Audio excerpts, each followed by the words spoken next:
Assalamu alaikum students. So I am here with part B of direct and inverse proportion. Here we are going to solve questions of direct and inverse proportion with variables.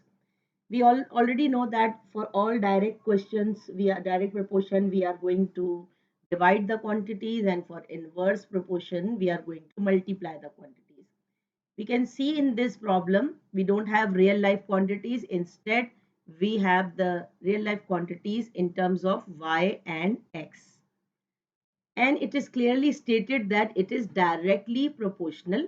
So we don't have to identify whether it is a direct proportion question or an inverse proportion. We know it is a directly proportional question. So we are going to divide the two quantities. The first variable is always the numerator. So y upon x, and we know that whenever we divide the quantities, the answer always come constant. And in this problem, we write k instead of constant. The variable k is used. So this will be y upon x is equal to k. Next, they are saying that y is 6 and x is 3. So instead of y, I will write 6, and then instead of x, I will write 3. So what is constant? It is 2. So our k is coming 2. Now make an equation connecting x and y. So it means this was our first equation and our constant is 2. So we can write here y upon x is equal to 2. Now the numerator is always a subject, so we have to take x towards the right hand side, and it is going to be multiplied with 2. So our final equation for this particular question is y is equal to 2 times x. This is our equation connecting x and y. You can also call it, this is the written expression of y in terms of x. There are two ways the question is asked. Now, if they are asking draw a graph to show this connection, what you can do, you are going to simply draw y-axis and x-axis, and you are going to draw a line going through the center. That's it. Now, y is inversely proportional. Now, we know the variables are y and x, and the relation is inversely proportional. We know that in inverse proportion, we always multiply. So, we will write y multiplied by x is equal to constant.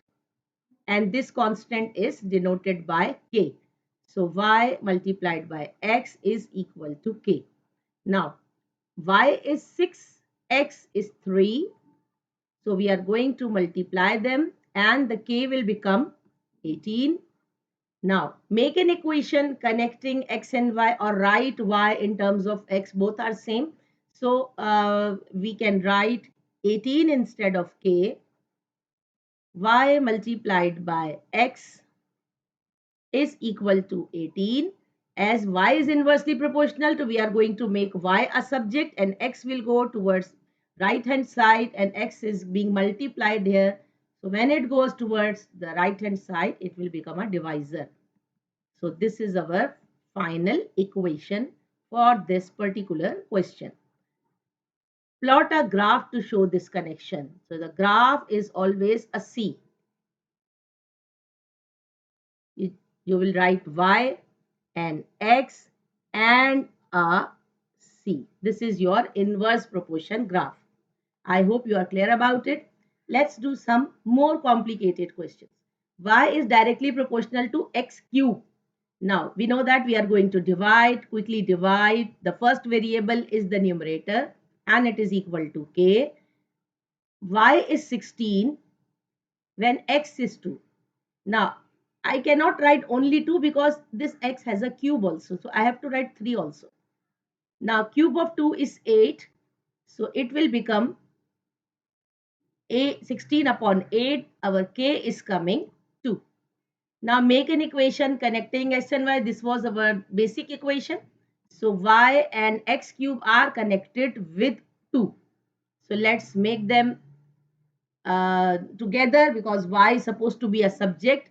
So y is equal to 2x cube. This is our final equation of y in terms of x. Y is W is inversely proportional to Z square. So we know that inversely proportional, multiply the quantities. W multiplied by Z square is K. W is 3 and Z is 5. So we are going to take a square of it and it will become 25 and multiplied by 3 and it is equal to constant and it is 75. So our constant is 75. Now let's take the basic equation. W multiplied by Z square is equal to 75. Now I'm not writing K, I will write the value of K because the first variable is going to be the subject. So subject is equal to 75 upon Z square. So I hope you are clear about it. This is our final equation, expressing W in terms of Z. So what is the key point that you have to memorize? For direct proportion, always divide. For inverse proportion, always multiply. Whether we have real life quantities or we are having our variables. I hope this concept must be clear to you all. Thank you so much. Have a good day and don't forget to subscribe.